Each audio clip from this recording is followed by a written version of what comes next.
Hello dear student. तो क्या हाल चाल है बच्चों, जल्दी से अपना हाल चाल बताइए। और हमें आपके प्यारे से टीचर शशि कुमार, और ये है आपका शानदार सा चैनल शशि कुमार 152। और आपको पता है हम आपके लिए लेकर आते हैं प्रत्येक दिन शाम को 7 बजे से और 9 बजे से क्लास 12th का केमिस्ट्री, जिसमें हमारा चल रहा है इनऑर्गेनिक और फिजिकल। इनऑर्गेनिक केमिस्ट्री में हमारा चल रहा है सॉल्यूशन यानी चैप्टर नंबर 2, और हमारा फिजिकल केमिस्ट्री में चल रहा है चैप्टर नंबर 2 कौन सा सॉल्यूशन, और हमारा इनऑर्गेनिक में चल रहा है चैप्टर नंबर 2 यानी पी ब्लॉक। दोनों में हमारा चल रहा है चैप्टर। आप दोनों को कंप्लीट करते जाइए, और जैसे ही चैप्टर कंप्लीट होगा हम ऑब्जेक्टिव और सब्जेक्टिव लेकर आएंगे। आपको पता है यहाँ केमिस्ट्री का फुल एंड फाइनल तैयारी करवाया जाएगा। 1-2 चैप्टर करवा कर नहीं छोड़ा जाएगा, पूरा का पूरा सिलेबस पढ़ाया जाएगा। और सिलेबस पढ़ाने के साथ साथ आपको क्वेश्चन और ऑब्जेक्टिव भी करवाया जाएगा। आपको ज्यादा परेशान होने की जरूरत बिल्कुल नहीं है। तो चलिए आज का क्लास हम स्टार्ट करते हैं। जैसा कि आज का लेक्चर नंबर है 4, और आपने पिछले क्लास में यानी लेक्चर नंबर 3 में पढ़ा था किसके बारे में, मोलरता के बारे में। यानी हमारा जो अभी टॉपिक चल रहा है वो हमारा चल रहा है सांद्रता पद, कंसंट्रेशन टर्म जो हम स्टार्ट किए थे उसी टॉपिक को हम आगे बढ़ा रहे हैं, जिसमें हमारा बेहद खास टॉपिक है। क्योंकि हमने बताया था सांद्रता पद में सबसे ज्यादा क्वेश्चन आने वाला टॉपिक कौन सा है, तो सबसे ज्यादा क्वेश्चन आने वाला टॉपिक है मोलरता और मोललता, जिसमें हमने मोलरता पढ़ लिया। आज हम पढ़ने वाले हैं मोललता। लेकिन पढ़ने से पहले आपको क्या करना है, चैनल को लाइक कर देना है, शेयर कर देना है, सब्सक्राइब कर देना है, और हल्ला मचा देना है पूरा मोहल्ला में कि सर आ चुके हैं। अपने दोस्तों तक शेयर जरूर कीजिएगा और उन तक हमारा केमिस्ट्री पहुंचे जहां केमिस्ट्री में प्रॉब्लम होता है। तो चलिए आज का क्लास हम स्टार्ट करते हैं। कौन सा, मोललता के बारे में पढ़ते हैं। और आपने मोलरता को पढ़ लिया है। अगर हम देखें कि मोललता क्या होता है, तो उससे पहले हम एक वर्ड देखते हैं कि मोलरता क्या था। तो हमने एक वर्ड पढ़ा मोलरता। क्या पढ़ा, मोलरता। दूसरा वर्ड क्या है, मोललता। क्या है, मोललता। अब आप अगर गौर से देखिए तो बस एक वर्ड के चेंजिंग से क्या हो गया है, एक वर्ड के चेंज से पूरा मायने बदल गया, पूरा बोलते हैं ना जज्बात बदल गया, हर कुछ बदल गया।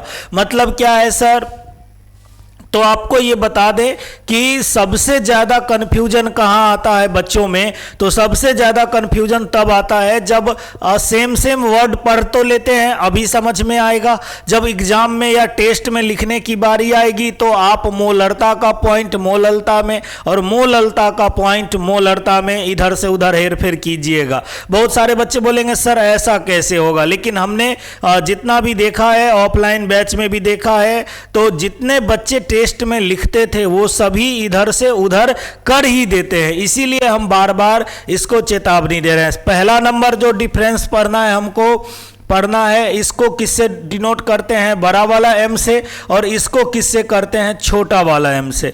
किससे करते हैं, छोटा वाला एम से। सर इसमें ना याद कैसे रखेंगे डिफिनीशन, जो हमको गलती ना हो। तो दोनों में से एक याद रखिएगा, दूसरा अपने आप याद हो जाएगा। तो नाम सुना सुना सा लग रहा है, मोलर लीटर, मिलता जुलता है ना, मोलर लीटर, और लीटर होता है आयतन। मतलब मोलरता में हमारा कौन सा शब्द आने वाला है, आयतन आने वाला है। मोलरता में कौन सा शब्द आएगा, आयतन हमारा आने वाला है। तो आपको याद होगा क्या, 1 लीटर विलियन में उपस्थित विलय के मोल की संख्या को क्या कहते हैं, मोलरता कहते हैं। मतलब मोलरता में हमारा आयतन होगा तो विलियन यूज करेगा।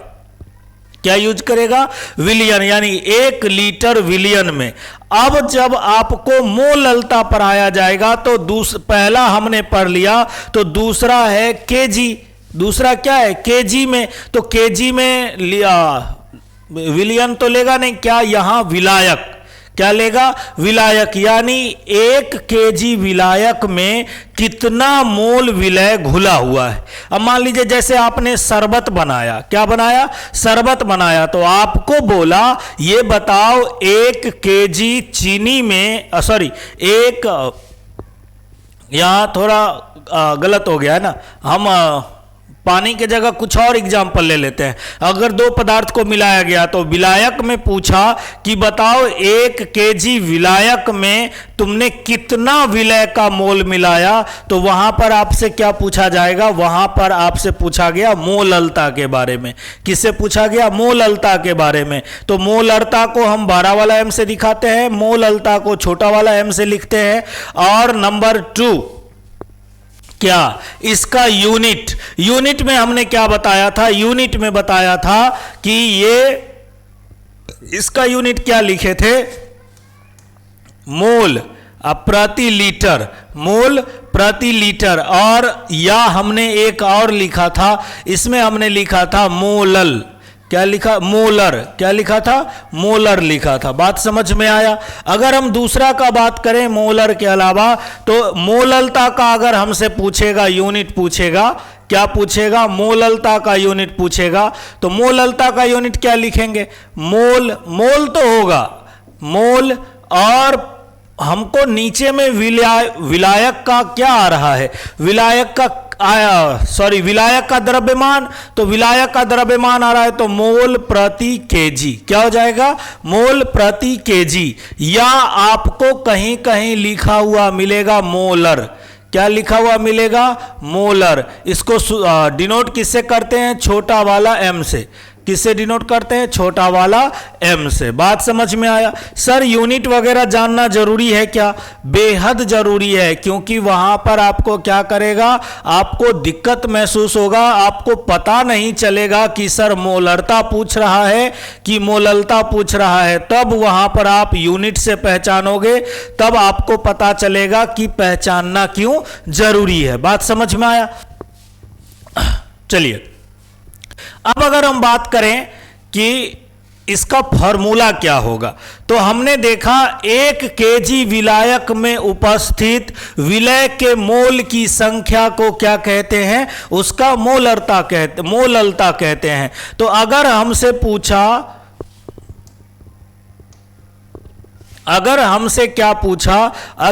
पूछा मोललता बराबर क्या होगा?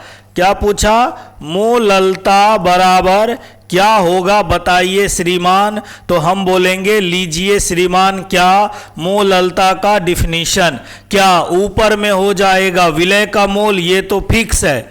क्या हो जाएगा? विलय का मोल, इसमें कोई दिक्कत नहीं है। तो विलय का मोल। और दूसरा नंबर क्या है हमारा? क्या आएगा? तो सर वहां पर था विलयन का आयतन। वहां पर क्या था? विलयन का आयतन। यहां क्या होगा हमारा? यहां होगा विलायक का द्रव्यमान। क्या हो जाएगा? विलायक का द्रव्यमान। किसमें? केजी में। किसमें? केजी में। अगर केजी में नहीं दिया है, अगर केजी में नहीं दिया है, अगर मान लीजिए ग्राम में दिया है, तो क्या करेंगे हम? यहां पर 1000 से गुना कर देंगे, यानी कोई दिक्कत नहीं है। अगर आप पिछला लेक्चर देखे होंगे तो इस लेक्चर में तनिक भी प्रॉब्लम होने वाला नहीं है। तो ये है आपका क्या? मोललता। इससे पिछला लेक्चर में हमने पढ़ा है किसके बारे में? मोललता के बारे में। किसके बारे में पढ़ा था? मोललता के बारे में। बात समझ में आया?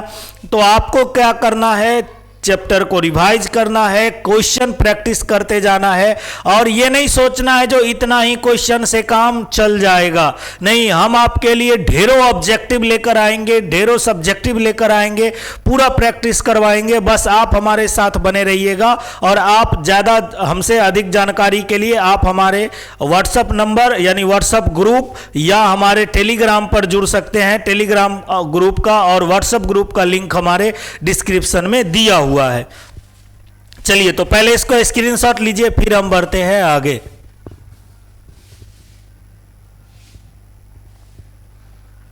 चलिए, बढ़ा जाए। अब अगर हम क्वेश्चन देखें तो ये बोर्ड एग्जाम में आया हुआ क्वेश्चन है। क्वेश्चन डायरेक्ट फार्मूला पूछ दिया, डिफिनीशन पूछ दिया। घोलक के 1 केजी में उपस्थित घुल्ले के मोलों की संख्या को क्या कहते हैं? तो आपको पता है घुल्ले क्या होता है सर? घुल्ले होता है विलय। घुल्ले क्या होता है? विलय होता है। और घोलक क्या होता है हमारा? विलायक। तो विलायक के 1 केजी में उपस्थित घुल्ले के मोल की मात्रा को क्या कहेंगे? घुल्ले के मोल की मात्रा को हम कहेंगे क्या? सीधा सीधा ऑप्शन टिक लगाना है। और टिक लगेगा किसमें? मोललता में। क्योंकि जैसे ही आयतन आता तो ध्यान आता लीटर, और लीटर से मिलता जुलता नाम है मोलर। जब ये लीटर देखो, मोलर में टिक मारो। और क्या टिक मारना है? मोलर में टिक मारना है। और सॉरी, 1 सेकेंड,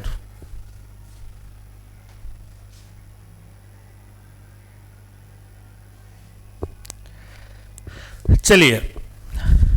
तो क्या टिक लगाना है? मोलर में टिक लगाना है। और हमारा अगर केजी में दिया है तो किस में टिक लगाना है? मोललता में टिक लगाना है। चलिए आगे बढ़ा जाए। अब अगर आगे बढ़ते हैं तो आगे क्या कहता है? 15.87 ग्राम एथिल अल्कोहल को 168 ग्राम जल में घोलने पर विलयन का मोललता ज्ञात करें। आपको पता होना चाहिए ये हमारा किसका है? तो ये हमारा बोर्ड एग्जाम का आया हुआ क्वेश्चन है। ये कहां का क्वेश्चन है? ये बोर्ड एग्जाम का आया हुआ क्वेश्चन है। तो ऐसा ऐसा क्वेश्चन हमको क्या करना पड़ेगा? बनाना पड़ेगा। क्या करना पड़ेगा? बनाना पड़ेगा। तो देखो 15.87 ग्राम एथिल अल्कोहल को 168 ग्राम जल में घोलने पर, तो यहां विलय कौन हुआ हमारा? विलय हुआ 15.87। यानी हमारा अगर विलय का भार कितना दिया हुआ है?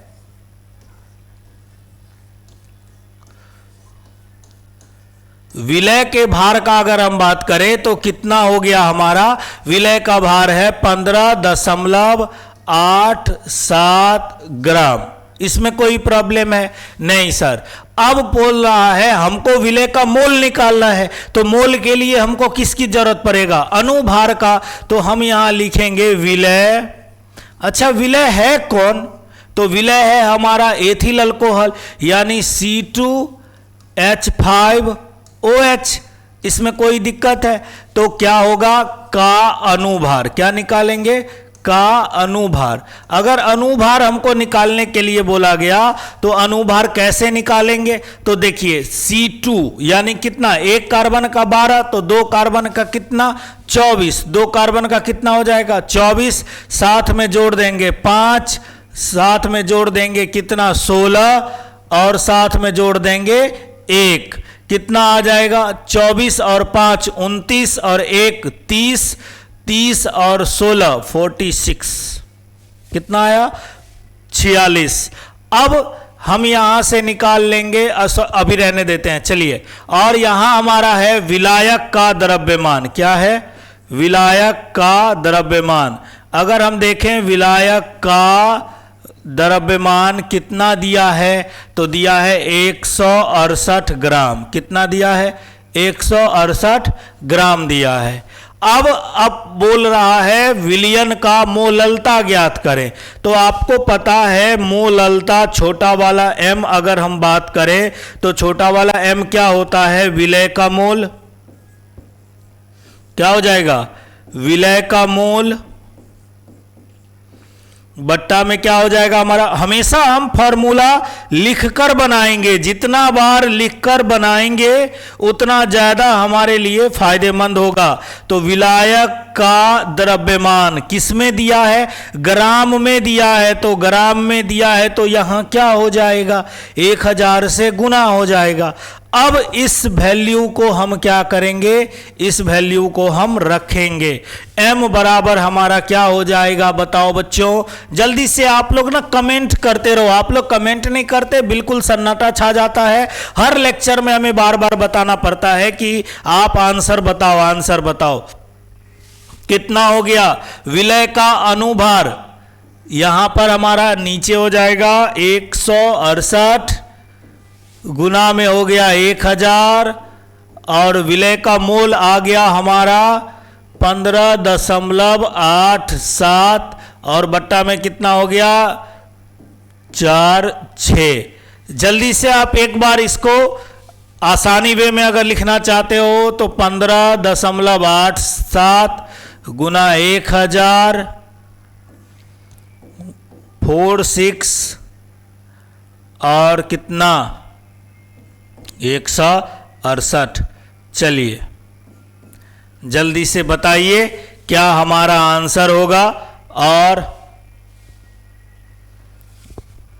आपको इसका जवाब देना है। जल्दी से बताइए हमारा जवाब कितना आएगा।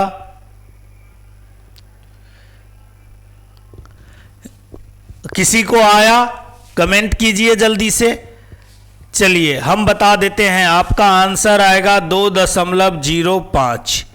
लगभग में कितना आंसर आएगा 2.05 आएगा। आप इसको आंसर निकालिएगा। ये हमारा क्या हुआ, छोटा वाला m हुआ, मतलब मोल प्रति केजी। ये था बेहद आसान, बोर्ड एग्जाम में आया हुआ क्वेश्चन है, बहुत आसान है। हम बढ़ते हैं नेक्स्ट क्वेश्चन की ओर, आप स्क्रीनशॉट ले सकते हैं। अच्छा, अगर अभी आपसे क्वेश्चन नहीं बनता है ना, तो आप क्वेश्चन को क्या करो, लिखकर फिर से खुद से बनाकर देखो और देखो आपसे बनता है कि नहीं बनता है, नहीं तो वहां पर क्या हो जाएगा, प्रॉब्लम हो जाएगा। चलिए, ये 2011 में आया हुआ क्वेश्चन है, 2011 में पूछा हुआ क्वेश्चन है, इसीलिए थोड़ा सा ध्यान से देखिएगा। जितना क्वेश्चन हम बात करेंगे वो एग्जाम में पूछा हुआ क्वेश्चन का बात करेंगे। यहां कहता है 234.2 ग्राम चीनी के घोल में 34.2 ग्राम चीनी है, घोल का मोलल सांद्रण क्या होगा। मोलल सांद्रण का मतलब है मोललता पूछ रहा है, तो सीधा सा बात है, बोल रहा है 234.2 ग्राम चीनी के घोल में, चीनी के घोल में मतलब विलियन दे दिया यहां पर, और 34.2 ग्राम चीनी है, मतलब हमारा यहां पर दिया विलय। क्या दिया, विलय का, सॉरी, विलय का भार। विलय का भार कितना दिया, विलय का भार दिया हमारा 34.2 ग्राम। और आपको पता है हमको क्या निकालना पड़ेगा, हमको निकालना पड़ेगा क्या, विलय का अनुभार। तो यहां लिखेंगे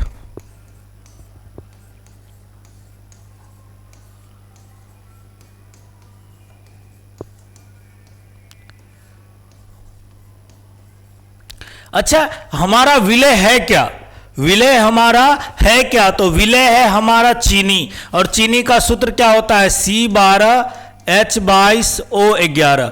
क्या हो जाता है, C12H22O11। तो यहां से हम क्या करेंगे, अगर हम चीनी का अनुभार निकालेंगे तो आप देख सकते हो 12 को 12 से गुना कर दो 144, और प्लस में 22, और प्लस में क्या कर देंगे 11 को 16 से गुना कर दो, 11 को क्या करो 16 से गुना करके लिख दो। टोटल को जोड़कर देखो कितना आता है, टोटल को आप जोड़कर देखो कितना आएगा हमारा, तो हमारा आएगा 342। कितना आएगा, 342 ग्राम। ठीक है, अब क्या बोल रहा है, अब बोल रहा है घोल। तो आपको ना यहां विलियन का द्रव्यमान दिया है, क्या दिया है, विलियन का द्रव्यमान कितना दिया है, विलियन का द्रव्यमान दिया है 234.2 ग्राम। लेकिन आपको चाहिए क्या, विलायक का द्रव्यमान। तो यहां से क्या लिखेंगे, यहां से लिखेंगे विलायक का द्रव्यमान। विलायक का द्रव्यमान क्या हो जाएगा, सीधा सा है 234 में से कितना विलय घटा दो, 34.2 ग्राम घटा दो, कितना आएगा 200 ग्राम। तो यहां से हम मोललता लिखेंगे, m बराबर विलय का मोल, क्या लिखेंगे, विलय का मोल। आप लोग साथ में बनाते रहो, बट्टा में विलायक का द्रव्यमान क्या हो जाएगा, विलायक का द्रव्यमान किसमें, ग्राम में अगर है तो यहां क्या हो जाएगा, 1000 से गुना हो जाएगा। और आप बताओ विलय का मोल कितना आएगा, तो 34.2 बट्टा में 342, यानी 34.2 और बट्टा में कर दो 342। विलायक का द्रव्यमान है 200 और हमारा यहां पर 1000 होगा। आप गुना कर दो, यहां से ये गुना हुआ 0.1 बचा और यहां से ये गया, कितना बचा, 5 से कटा, हमारा आंसर आ जाएगा 0.5। ऑप्शन नंबर चेक कर लीजिए, ऑप्शन नंबर बी है। बेहद आसान क्वेश्चन था। आप बताओ क्या इसमें आपको एकदम तोप चलाने की जरूरत पड़ेगा, क्या आपको एकदम पहाड़ ढाने की जरूरत पड़ेगा, बहुत ज्यादा मेहनत की जरूरत है? बिल्कुल नहीं है, बेहद आसान है, बेहद आसान है। बस आप प्रैक्टिस करोगे धीरे धीरे हर कुछ समझ में आएगा। याद रखना, बच्चे सोचते हैं कि सर एक बार में क्यों नहीं बनता, आपसे कैसे बन गया, तो आपको पता होना चाहिए हमने बहुत ज्यादा प्रैक्टिस किया है, आपको भी प्रैक्टिस करने की जरूरत है। तो बिना संघर्ष का कोई महान नहीं होता, संघर्ष करना पड़ता है, आपको भी प्रैक्टिस करना ही पड़ेगा। बात समझ में आया? चलिए अब आपको एक खास टॉपिक बताते हैं।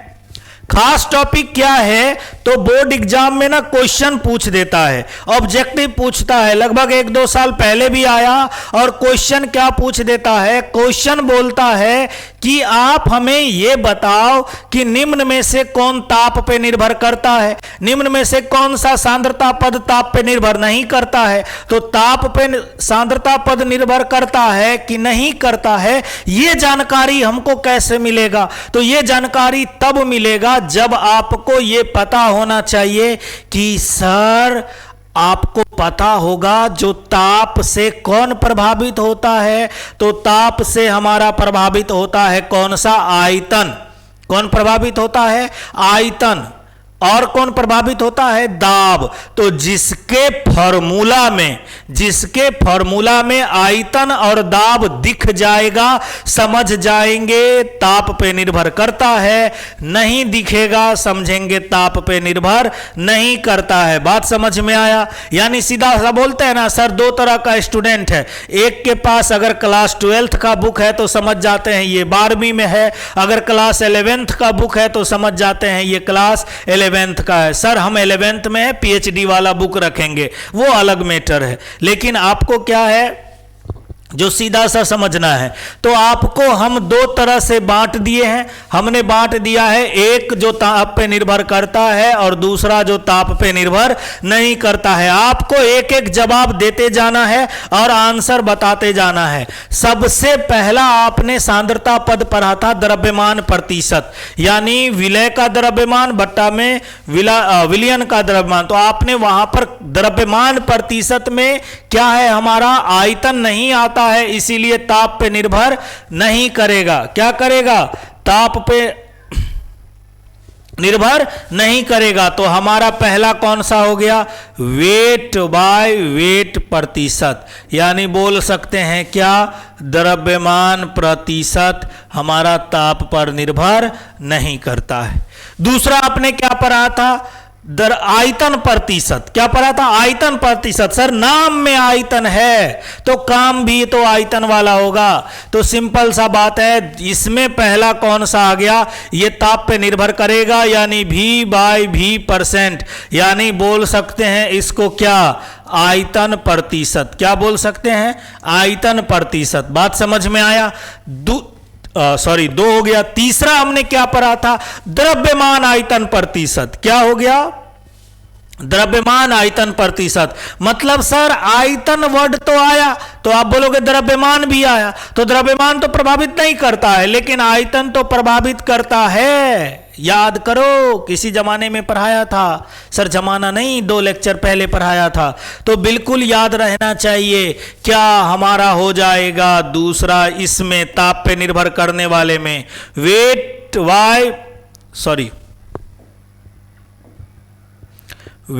बाय वॉल्यूम प्रतिशत। वेट बाय वॉल्यूम प्रतिशत क्या हो जाएगा?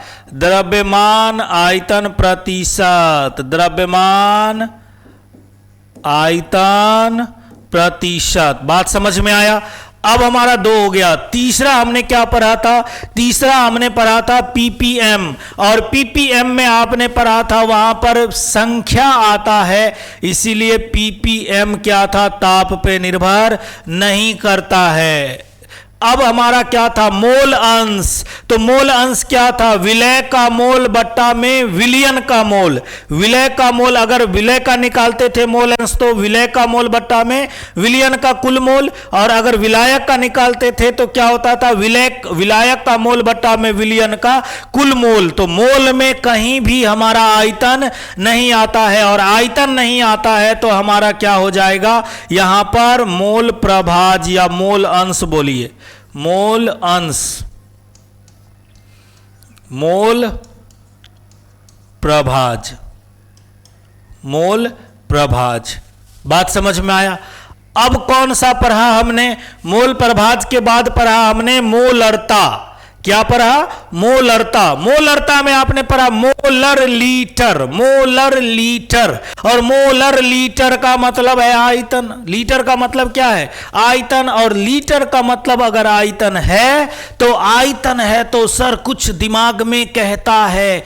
क्या कहता है? कहता है कि आयतन है तो सांद्रता पर निर्भर करेगा, मतलब मोलरता हमारा ताप पे निर्भर करेगा। मोलरता हमारा ताप पे निर्भर करेगा। मोलरता को किससे सूचित करते हैं? बड़का एम से। बात समझ में आया?